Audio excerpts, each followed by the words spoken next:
What's up YouTube, Demi here with the loot results from 100 Shaper runs, as you can see. I've been calculating the cost of these and like how much time it took, but the video of me actually killing these will be linked up here and in the description below the video if you want to see the supercut of the 100 run kills. But I've been calculating the costs, and according to Pee-wee Trade, the gloves are about an average of 20C, or 30C actually. They're pretty expensive for some reason, I'm not sure why. The boots are like 10C, pretty set. Dying Suns are about 1.5x. Swords are about 2.5x right now. And then to buy an actual set for like a completed set, it's 50C, but if you buy them piece by piece, they're actually only like 10C per piece. So we set the price for a set at about 40 chaos. And I've been checking how much the shaped bases we got are, and they're pretty expensive. So in total, we did 100 sets, which cost 4,000 chaos. The gloves, if we sold them at 30C per, 1680. Boots, 310C. And then we got about 15 Guardian maps. 27 miscellaneous Atlas bases, such as like two-tone boots, crafting bases, stuff like that. All of these items, these are all I-86, and they're all like average about 10C. And then the miscellaneous shape bases over here, these guys are about 15C per on average, so I just set those as the bulk price. Of course, if you actually crafted all of these, you'd get a lot more profit out of them. So far, with just those items, we're at 2,560 chaos. I have not actually set the Dying Sun prices or the Starforgers in this yet, but then I went over the I-86 shaped bases. Goliath Gauntlets are like 5x, Rustic Sashes are about 5x. There's no Prophecy Wands on Pee-wee Trade at all, so I was like 10x maybe. Ambusher, same thing, none at all. So I went for like 10x on that as well. Maraketh Bow, there is one listed for 10x. Colossus Mallet, they're about 30 chaos. Spike Shields are about 100 chaos. Conjurer Gloves, as you just saw earlier, they're 20x and then unpriced. So if those sell for that price, we're making this much before I add in the value of the Dying Suns, because we haven't actually ID'd these yet. So let's go ahead and do that. If they're well rolled, they sell for slightly higher. That's a pretty good roll. Decent roll. Odd roll. You can hit -10 reduced and 10 increase, so as long as it's reduced, you're good. This one hit 0. Increased is not good. Reduce is good. 0 again. That's perfect reduce, which is really good. The AoE is kind of bad.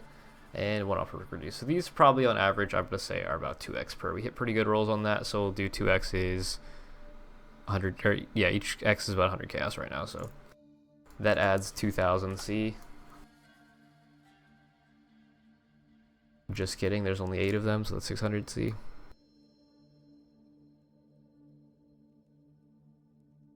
So that would add this. This would make us already in the green if we sell all this stuff without any of the expensive bases, right? If we add in the Starforges,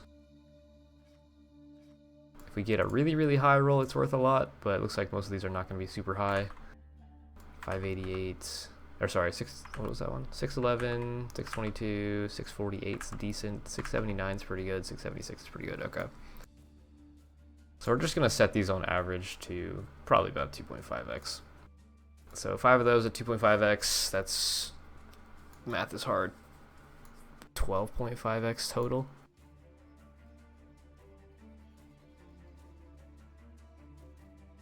I can't do math right now, I'm sorry. 1250.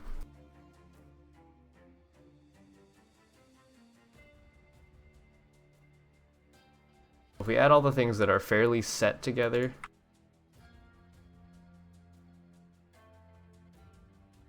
our total would be 5,410.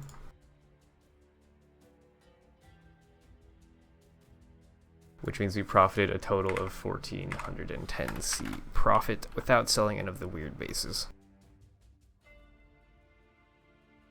That's not bad. It's kind. I mean, when you take into account the fact that I spent 13 hours on this, I'm averaging about 108 chaos an hour, which is kind of low when it comes to things you could do. That's about an X an hour. I mean, that's not awful, but in order to make this a little bit more, hopefully, interesting, we're gonna vol all of these, because if you hit like an LE week on hit pair of these, they get a lot more expensive. Or if I hit like +1 gems on the boots, or a frenzy charge on the boots, it adds quite a bit of value.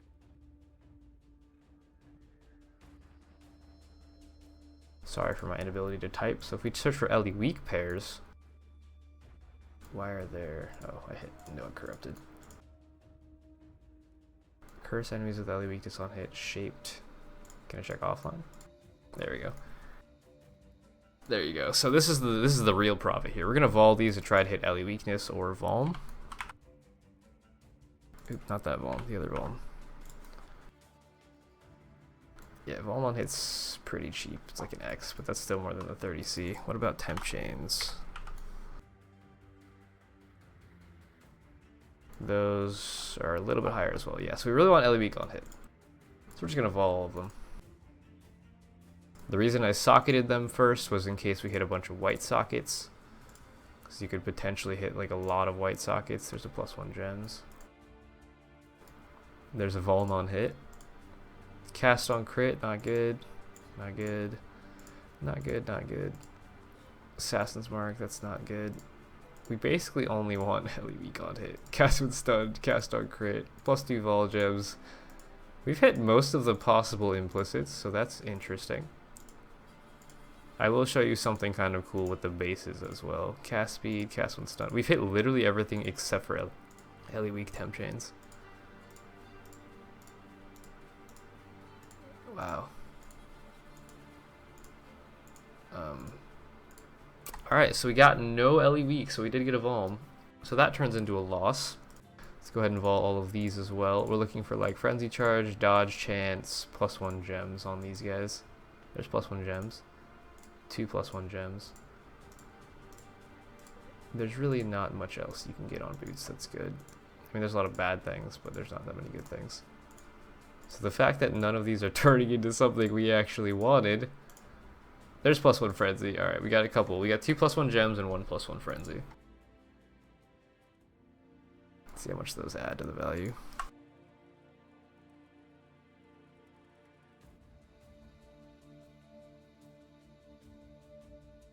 There's 1x. Really? There's only one listed, online or offline? No, it's online only. Let's check offline as well. Yeah, they're pretty cheap. Okay. What about +1 gems? Implicit +1 socketed gems. 10C. Alright, so I just lost a lot of currency there. But that's okay. I don't know. Overall, I would say if you just sold your drops as you got them, it's definitely profitable. If you vol them like I did, you're not going to make profit. We didn't get any more than... Well, we got 3 white sockets, actually. That's kind of cool. I've been looking for a 4 white pair. We did not get them. But I don't know. Overall, a Shaper's pretty profitable, especially if you get lucky with the bases. Like, if you hit like a T1 base that's like not on the market yet, it's worth quite a bit. I got trolled once by the Infernal Sword drop here. This is actually an Oro's Sacrifice. It shows up the same. The only reason I could tell is because the actual, like, you know, graphic is different. I'm kind of sad we didn't get any perfect rolls. Other random stuff we got 1 Oba's Curse Trove, ID6 Steel, 2 Blue Pearls, a Sephiroth. This only drops from Dominus, which you can get in the random 4 bosses beforehand, so that's kind of cool. And we picked up a Violent Dead that I voled for Cannot Be Cursed with Silence, a Agnerod North, and a 2-off Perfect Face Breakers, which is like pretty good. If this was in League, this would be worth quite a bit. All these prices are in Standard, of course. So yeah, I don't know. Overall, I would say definitely profitable, unless you brick all of your bases, and then it's no longer profitable. I think I should have just stopped at this number and sold them and made 14x, right? But I think just running Shaper is kind of interesting. So anyways, I hope you guys enjoyed this video. If you did, leave a like, leave a comment, subscribe to the channel, and follow me on Twitch if you want to see me do this sort of stuff live. I'm probably not going to do many videos like this because it took me, I don't know, I think I spent about 6 or 7 hours editing the video down into the first one, like super cutting it down to 100 actual just kills and loot results. And then this video is probably going to take me another hour or so to make, but I don't know, it's not too bad. If I were to reinvest, and like if I sold all of these, like the staple items, and recrafted all of these bases, if I just like chaos spam these guys, I could probably make a fair amount of money off them, because like I-85, I-86, I think you can hit 35% movement speed on boots, which we actually have one right here. And then these have the new access to like new dex rolls, new accuracy rolls, stuff like that, because they are such high item levels. So they could potentially be worth a lot more, especially if you just like throw some chaos at them. So I don't know, I might do that. We'll see. Especially if I crafted these bases as well, like the little stat stick bases, can make a lot of money off those. I don't really know what's available on helms. But yeah, I don't know. It was fun. I had a good time doing it. I'm probably not gonna do it again. I hope you guys enjoyed this video, and I'll see you in the next one. That's Demi out.